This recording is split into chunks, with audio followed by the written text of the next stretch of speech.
بسم اللہ الرحمن الرحیم۔ میں رقیب اللہ ٹرو اسلامک موٹیویشنل چینل میں تمام سامعین کو خوش آمدید کہتا ہوں۔ معزز سامعین، کسی جائز کام کے کرنے یا چھوڑنے کا فیصلہ تائیدی غیبی سے حاصل کرنے کے لیے نماز استخارہ ادا کی جاتی ہے۔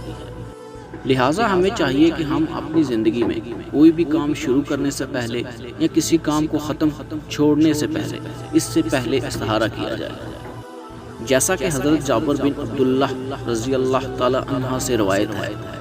حضور نبی اکرم صلی اللہ علیہ وآلہ وسلم ہمیں تمام معاملات میں استخارے کی تعلیم اس طرح فرماتے تھے جیسے قرآن حکیم کی سورت کی تعلیم فرماتے تھے، لیکن یاد رہے کہ صرف استخارے کی بنیاد پر آنکھیں بند کر کے کوئی عمل نہ کیا جائے، بلکہ تمام معاملات کا ظاہری آنکھوں سے بھی اچھی طرح دیکھ بھال کر معائنہ کیا جائے اور پھر فیصلہ کیا جائے۔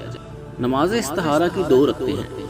اس کا طریقہ یہ ہے کہ پہلی رکعت میں سورۃ الکافرون اور دوسری رکعت میں سورۃ الاخلاص پڑھیں، پھر درج ذیل دعا پڑھیں۔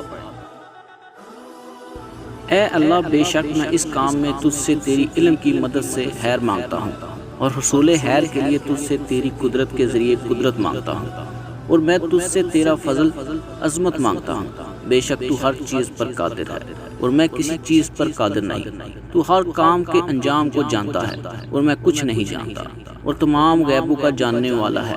اے اللہ، اگر تو جانتا ہے کہ یہ کام جس میں میں ارادہ رکھتا ہوں میرے لیے میرے دین، میری زندگی، میرے انجام کار کے لحاظ سے بہتر ہے تو تو اسے میرے لیے مقدر کر اور آسان کر، پھر اس میں میرے لیے برکت پیدا فرما۔